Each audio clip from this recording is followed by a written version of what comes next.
구약 이사야는 66장에 이르는 방대한 책입니다.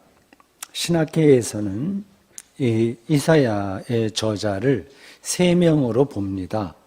기원전 587년에 일어났던 바빌론 포로 사건, 예루살렘 멸망하고 바벨론으로 잡혀가던 그 이전 시대의 사람을 하나로 보고, 포로기에 활동했던 사람을 또 하나의 저자로 보고, 포로기가 끝난 다음에 어떤 사람을 또 하나의 저자로 봅니다. 제1 이사야, 제2 이사야, 제3 이사야 보통 이렇게 구분합니다. 그 본문을 보면 그 시대가 구분돼서 학자들이 그렇게 편의상 구분합니다. 오늘 우리가 설교 본문으로 읽은 이사야 55장 1절에서 9절은 그 두 번째 저자, 그 포로기에 살고 있던, 조금 더 정확하게 하면 포로기 약간 후반부에 살고 있던 사람이 쓴 40장에서 55장에 이르는 대목에서 마지막 단락에 해당합니다. 결론이라고 할 수 있죠. 1절 말씀은 이렇습니다. 여러분이 익숙하게 듣던 말씀일 겁니다. 오호라, 너희 모든 목마른 자들아 물러 나오라. 돈 없는 자도 오라. 너희는 와서 사 먹되 돈 없이, 값 없이 와서 포도주와 젖을 사라. 여기서 이사야가 말하는 그 목마른 자가 구체적으로 누굴까요? 오늘 설교의 제목입니다. 목마름의 실체라는 제목이죠. 그 시대적 배경은 예루살렘에서 바벨론으로 거주지를 옮긴 다음에 타이에 의해서 억지로 끌려간 거죠. 한 대략 50년 가까운 세월이 흐른 때입니다. 시대적 배경이에요. 1세대 사람들은 대다수가 죽었겠죠, 바벨론에서. 1.5세대들, 그러니까 포로로 끌려올 때 어렸던 사람들, 이 사람들과 2세대에 속한 사람들이 그 바벨론에서 디아스포라 유대인 공동체를 구성하고 있었습니다. 지금 미국에 있는 한인 교포들 생각하시면 되겠죠. 거기는 2세대, 3세대 그 이상 많이 나왔을 겁니다. 그 바벨론에 살고 있던 그 사람들 중에 어떤 사람들은 아마 네로라는 그 사회적 지위를 얻었을 겁니다. 공직에 나간 사람도 당연히 있겠죠. 그리고 사업으로 한 미천 잡은 사람들도 있겠고요.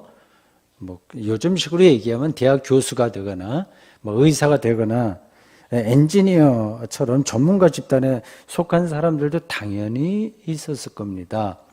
그런 사람들은 살만한 거예요. 포로로 잡혀가서도요. 별 볼 일 없이 차별받는 사람들이 더 많았을 겁니다. 이 소수 민족으로 살았으니까요. 바벨론 여자나 남자와 결혼해서 자식을 낳은 유대인은 또 왜 없었겠습니까? 각양각색으로 그 바벨론에서 살았어요. 각각 처한 상황이 달라도 그들이 고향을 잃은 실향민이라는 사실만은 같았습니다. 디아스포라 이 유대인들에게는 하나님의 집인 성전이 있는 예루살렘이야말로 영원한 고향이었습니다. 꿈에도 잊지 못하는 거죠. 이 예루살렘 성전은 이미 50년 전인 기원전 587년에 앞에서 잠깐 말씀드렸듯이 붕괴됐습니다. 그 사건을 직접 목격한 사람도 있고요. 아주 어렸을 때 거기 떠난 사람들은 대충 알겠고, 부모에게서 전해 들은 사람들도 있었을 겁니다. 2차 세계대전 당시에 히틀러 나치에게 당한 홀로코스트를 직접 목격한 유대인들이 있었고, 나중에 이제 전해 들은 유대인들이 있었듯이 말이죠. 상황이 비슷한 거예요. 우리도 마찬가지죠. 일제시대에 저도 직접 경험하지 못했고, 그냥 전해 들은 이야기예요. 예루살렘 성전 붕괴는 그들에게 치유될 수 없는 트라우마로 남았습니다. 우리가 강제당한 그게 남아있는 거 비슷한 거예요. 예루살렘에서의 생활보다 더 높은 수준의 생활이 가능한 그 바벨론에서 훨씬 나았거든요. 예루살렘보다는 바벨론이 문명이 훨씬 발전한 나라이기 때문에 훨씬 살기 좋았습니다. 그래도 거기에 만족할 수 없었던 이유예요. 일종의 목마름이라는 정신적인 병을 당시 바벨론에 살고 있던 모든 유대인들이 앓고 있었습니다. 차이가 있다면 그것을 외면하고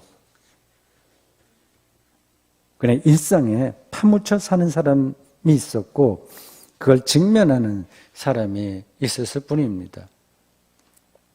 지금부터 2500년 전 바벨론에서 고국을 그리워하면서 살던 유대인들만이 아니라 오늘 21세기를 사는 우리도 근본에서는 목마른 자들입니다.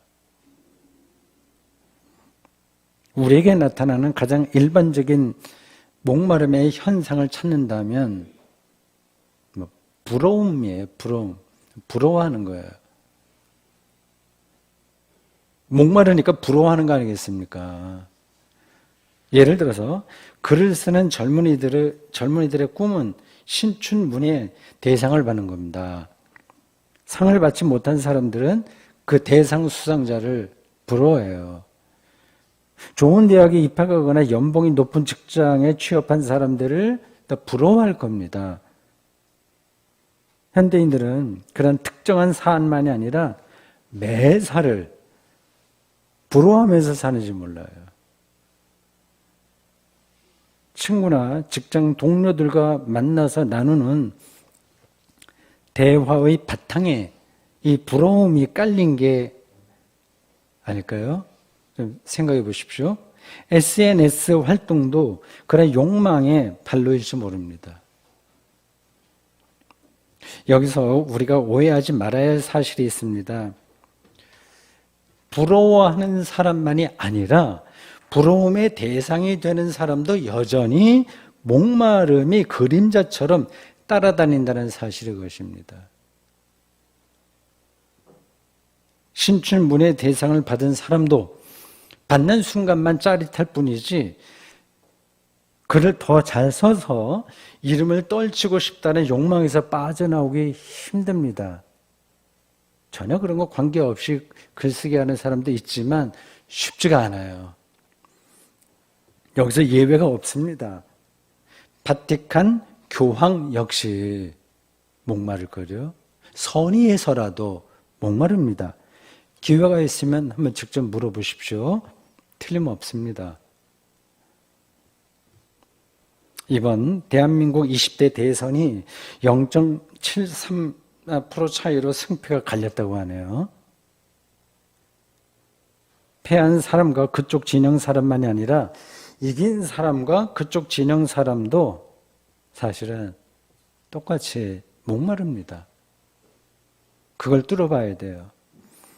0.73%가 아니라 아이고 5%는 이겼어야 되는데 하는 아쉬움으로 목마른 겁니다. 그뿐만 아니라 이쪽이든 저쪽이든 권력을 손에 넣었으니까 앞으로 국가 운영에 책임이 있는 거 아니겠습니까? 그러니까 얼마나 골치 아프겠어요. 얼마나 힘들겠습니까? 지혜로운 사람은 그걸 피합니다. 얼마나 힘들겠어요. 사람들은 그걸 행복한 고민이라고 말하지만 근본에서는 목마름입니다. 그 어떤 삶의 조건으로도 사람은 충분히 만족할 수 없어요. 명백한 사실입니다. 그런 조건만 찾다가는 헛고생하면서 인생을 다 보낼 겁니다. 나는 목마름 없지. 그렇게 말하는 사람은 거짓말을 하거나 뻔뻔한 사람입니다. 아니면 정신병원에 들어가야 될 사람입니다. 우리에게 무엇이 문제일까요? 왜 이런 문제가 해결되지 않을까요? 그 중심에는 답을 여러분이 아실 거예요. 자기 연민이 자리하고 있습니다. 자기가 자리하고 있습니다. 자기 중심성입니다. 자기를 확인하고 높임으로써 자기 인생을 확인하려는 열망이에요. 개인에 따라서 강도의 차이가 있으나 모든 인간에게 보편적으로 작동하는 힘입니다. 그래서 성경은 그걸 죄라고 얘기하는 거예요. 자기 집중을. 사람들은 그렇게 살아야지. 어떻게 자기에게 집중하지 않고 자기에게 만족하지 않고 살아 얘기하는데 성경은 그걸 죄라고 하는 겁니다. 자기를 중심에 놓기에 기회만 되면 남을 지배하려고 합니다.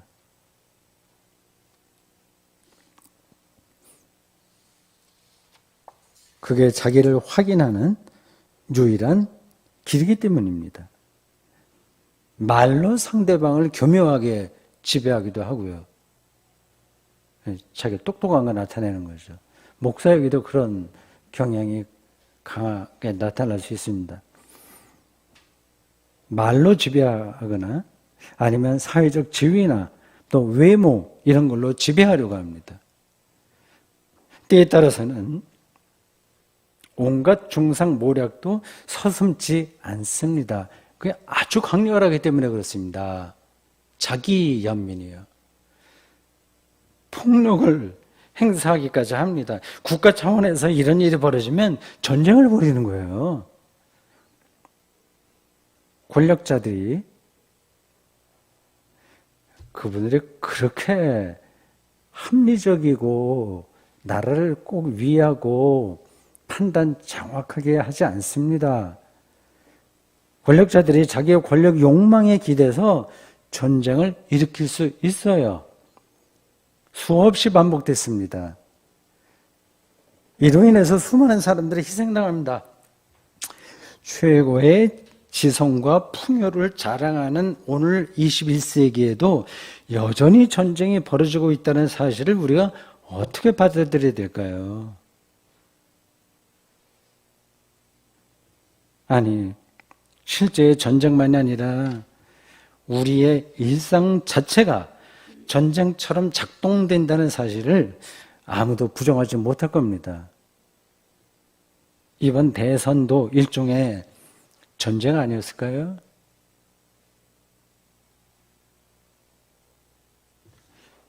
세상 이치가 다 그런데 어쩌라고 그렇게 생각할 수 있어요. 우리가 골방에 들어가 두면 물질 구도 정진하는 도사가 아니잖아. 그렇게 생각할 수 있습니다. 적자 생존이라는 방식으로 인간이 수십만 년, 수백만 년 진화해 왔으니 지배하려고 하는 거, 자기 중심적으로 살려고 하는 거 어쩔 수 없지. 진화 메커니즘, 핑계를 댈 수도 있습니다. 인간은 다 그렇게 사는 거야. 이렇게 말할 수 있어요. 그렇지 않습니다. 진화 메커니즘이 우리 인간 세계에 작동하는 건 분명하지만 인간 자신의 책임이 없다고 말할 수가 없습니다. 우리는 동물들과 똑같이 진화 메커니즘에 종속적으로 묶여있는 존재가 아니기 때문입니다. 달라요. 우리 책임이 있습니다. 이사야의 외침으로 다시 돌아갑시다. 이사야가 볼 때 이 목마른 이유가 있습니다. 다른 게 아니에요. 그냥 목마르게 사는 겁니다. 그러니까 목마른 거예요. 헛된 일에 열중한다는 겁니다. 전곡을 찌르는 말씀이에요. 2절에서 이렇게 말합니다.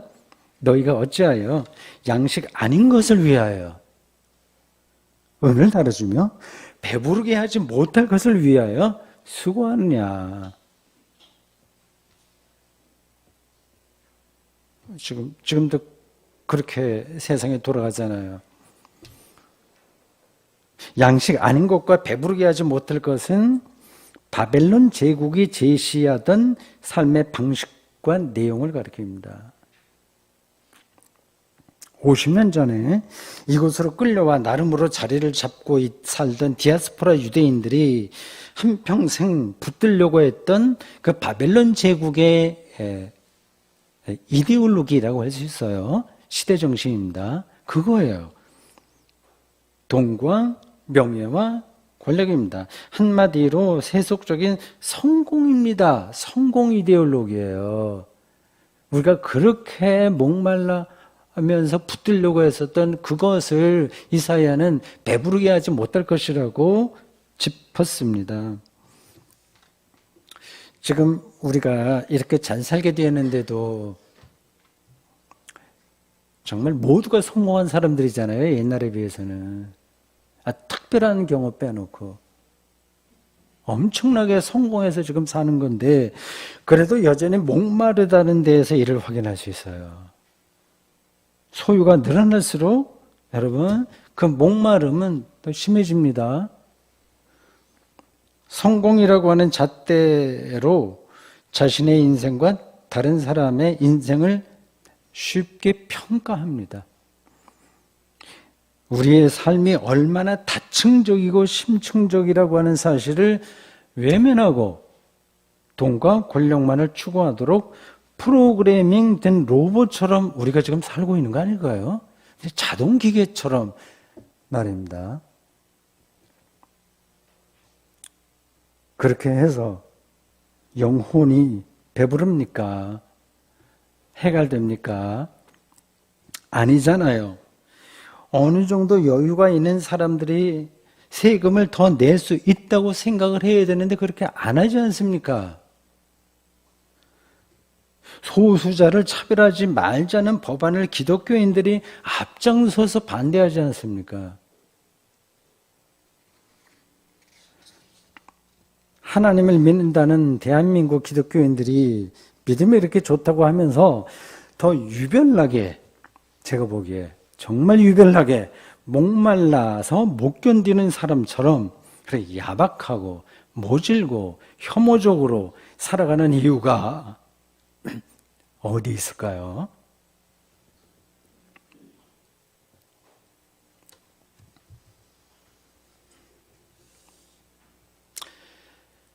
여기 바벨론에서 디아스포라 공동체로 살던 유대인들은 이런 표현들이 이렇게 실질적으로 들리시나요? 여러분들 성경을 읽을 때 아이고 옛날에 어디 있었던 뭐 그런 정도로 동화처럼 이렇게 느껴지시는지 실질적으로 느껴지시는지 모르겠습니다. 그 유대인들은 근동의 패권이 바벨론에서 페르시아로 넘어가고 있었기에 곧 고국으로 돌아갈 순간이 다가온다는 사실을 어느 정도는 눈치채고 있었습니다. 이사야는 그들이 고국으로 돌아간다고 해서 모든 문제가 해결되는 게 아니라는 사실을 알고 있었어요. 우리나라가 일제로부터 해방되었다고 해서 행복한 미래가 보장되지 않았듯이 말입니다. 이렇게 오래 남북 분단이 이어질 거라면 차라리 해방이 더 늦어진 게 낫지 않았을까 하는 생각이 들어요. 요즘 같아서는 더 그렇습니다. 유대인들이 고국으로 돌아가서 그렇게 갈망하던 고국으로 돌아가서 나라를 재건하고 뭔가 새롭게 해보려고 하는 모든 노력들이 있었는데 별반 소용이 없었습니다. 삶 자체가 세워지지 않았는데 강력한 나라를 세워본들 무슨 소용이 있겠어요? 삶 자체에 대한 이해가 천박한 사람이 벼락부자가 됐는데 그게 무슨 소용이 있겠습니까? 하나님 나라에 관한 생각이 빈약한 목사가 교회를 크게 부흥시킨들 그게 도대체 무슨 소용이 있겠습니까? 하나님 나라의 차원에서 볼 때요. 이 사실을 뚫어본 이사야는 3절에서 이렇게 외칩니다. 오늘 우리들에게 그대로 필요한 말씀이네요. 너희는 귀를 기울이고 내게로 나와 들으라. 그리하면 너희의 영혼이 살리라. 하나님에게로 나오라는 외침입니다. 하나님 말씀을 들어야만 영혼이 생명을 얻고 목마름을 해결할 수 있기 때문입니다. 답이 너무 쉬운가요? 6, 7절에서 다시 이렇게 선포합니다. 이게 쉬운 거라면 선지자들이 아예 말을 안 합니다. 이건 거의 불가능한 이야기예요. 너희는 여호와를 만날 만한 때에 찾으라. 가까이 계실 때 그를 부르라. 여호와께 돌아오라. 우리 하나님께 돌아오라. 반복해서 그렇게 얘기합니다. 그가 너그럽게 용서하시리라. 놀라운 선포입니다. 목마름의 원인을, 즉 목마름의 실체를 이사야는 이제 두 가지로 말한 거예요. 앞에서 말한 거하고 제가 설명한 거 연관시켜서 보면 두 가지입니다. 하나는 참된 양식이 아닌 것을 얻으려고 수고한다는 사실이고, 해결이 안 돼요. 죽었다 깨도 해결이 안 됩니다. 다른 하나는 하나님 말씀에 귀를 기울이지 않는다는 사실입니다. 이 두 가지는 서로 연결되어 있어요. 하나님 말씀이 귀에 들리지 않으니까, 말씀이 귀에 들리지 않으니까 목마름을 해결해 주지 못하는 것에 매달릴 수밖에 없는 겁니다. 그의 영혼이 거룩한 것으로 채워지지 않았으니까 어쩔 수 없이, 아니면 자연스럽게 세상적인 대체물로 채울 수밖에 없어요. 비어있는데 빈 상태로는 인간이 못 살거든요. 뭔가가 있어야 되는데 말씀이 없고 거룩한 경험이 없으니 다른 걸로 채워야죠.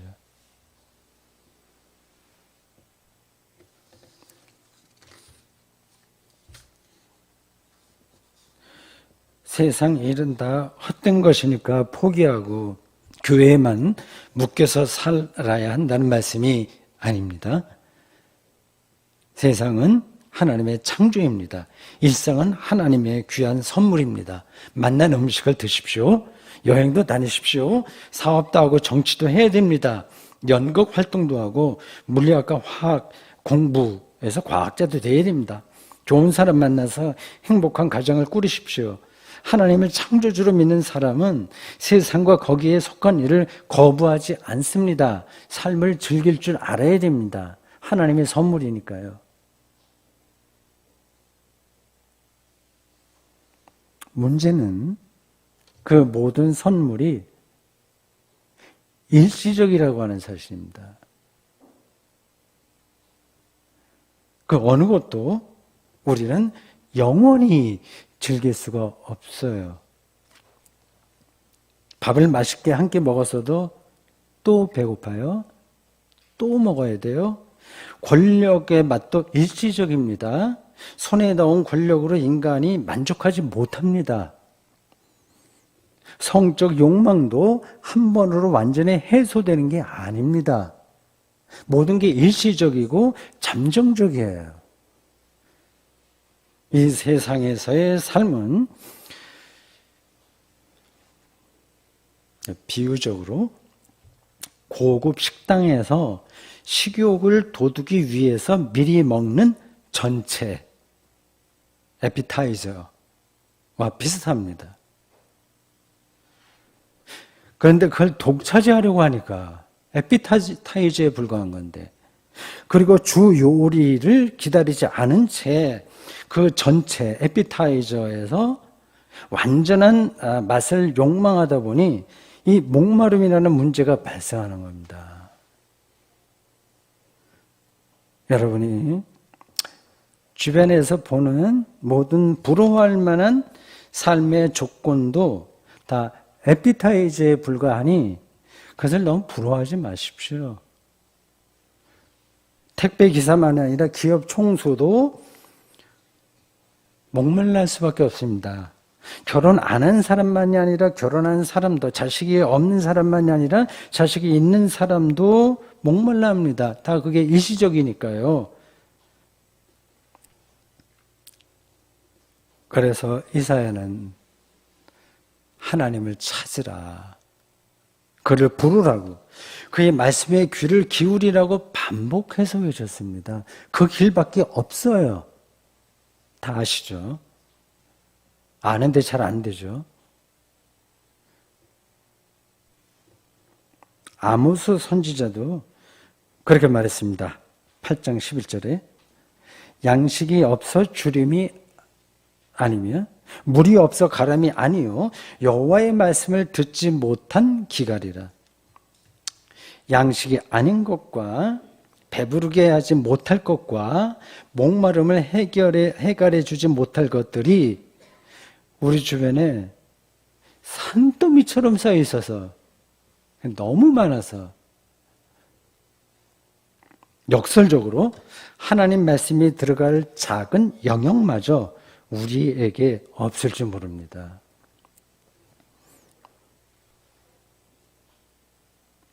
이것도 비유적으로 길을 가다가 민들레 꽃에 꽂혀서 한참 들여다보고 존재의 희열을 느껴본 적이 있으신가요?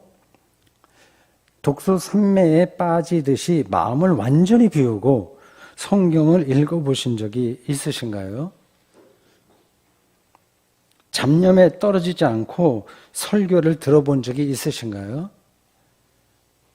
그렇지 못했다면 여기에는 물론 설교자의 책임이 더 크긴 합니다. 그래, 지금 그렇게 설교하고 있는 당신은 진실하게 하나님을 구하고 찾냐? 그렇게 묻고 싶으신가요? 늦게 철드는 것인지는 몰라도 하나님 말씀 앞에 선다는 게 무슨 뜻인지, 그 말씀으로 만족한다고 하는 게 무슨 뜻인지 지금의 나이가 되어서야 어느 정도 눈치챌 수 있습니다. 그렇게 되었습니다. 언어가 자기에게 다가오는 경험을 한 시인과 비슷하게 말입니다. 그래도 목마름을 완전히 해결하지는 못했습니다. 죽기 전까지는 안 되는 거죠.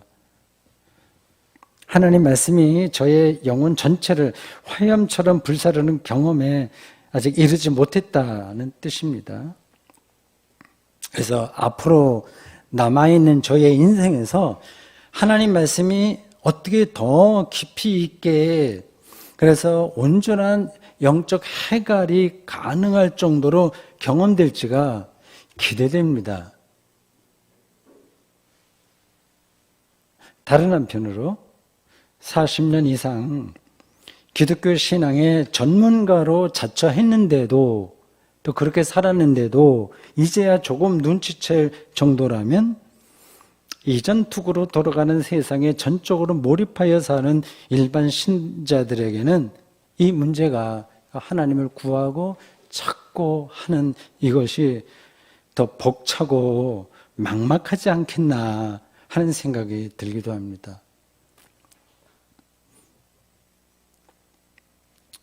우리의 형편을 잘 아시는 하나님은 그래서 저는 새로운 길을 보여주셨습니다. 예수 그리스도를 세상에 보내셨습니다. 신약 성경은 예수 그리스도가 바로 하나님의 말씀이라고 증언합니다. 하나님의 아들입니다. 요한복음 기자는 하나님 아버지를 보여달라는 제자 빌립의 요구에 대한 예수님의 답변을 이렇게 전하네요. 요한복음 14장 9절. 나를 본 자는 아버지를 보았거늘 어찌하여 아버지를 보이려 하느냐. 이게 얼마나 혁명적인 진술인지 느끼는 분들은 느낄 겁니다. 이 말씀은 오늘 우리에게 똑같이 적용돼요. 예수 그리스도를 만나고 믿는 사람은 영원한 생명이신 하나님을 만난 겁니다. 요한복음 4장에는 그 유명한 사마리아 우물가에서 벌어졌던 의미심장한 이야기가 나와요. 그 수가성 우물가에서 예수를 만났던 여자가 여러분 자신일지 모른다는 생각으로 거의 99% 맞는 이야기인데 그 본문을 나중에 천천히 읽어보십시오. 주변 사람들의 눈을 피해 태양이 장렬하는 하오에 물을 기르러 우물가로 나온 여자에게 예수님은 4장 14절에서 내가 주는 물을 마시는 자는 영원히 목마르지 아니하리니 내가 주는 물은 그 속에서 영생하도록 솟아나는 샘물이 되리라고 말씀하셨습니다.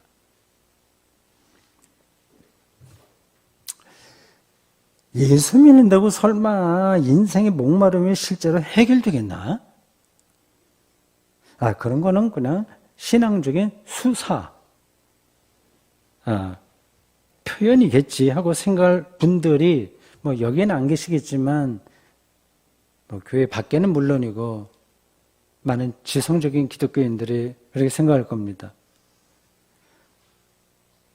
예수가 왜 우리에게 영원한 생수인지를 지금 설교가 끝나는 시점에서 여러분들에게 설명할 수 없습니다. 거칠게 들리겠지만 단도직입적으로 말씀드립니다.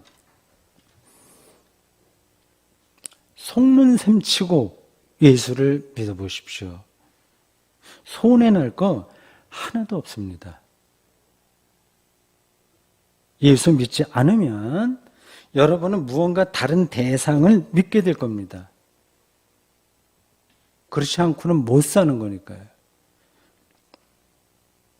돈일지, 자식일지, 남편일지, 아내일지 모르겠으나 뭔가 다른 것을 믿을 겁니다. 회의주의자들은 어처구니 없게도 자기 자신만을 믿겠죠. 자기를 믿다니 정말 초라한 세계관입니다. 저는 예수님이 영원한 생명수라는 초기 그리스도인들의 신앙 고백에 인생을 베팅했습니다. 이 베팅이 최선이라는 사실을 여러분도 흔쾌히 받아들으실 거라고 저는 믿고 또한 그렇게 기대합니다. 아멘.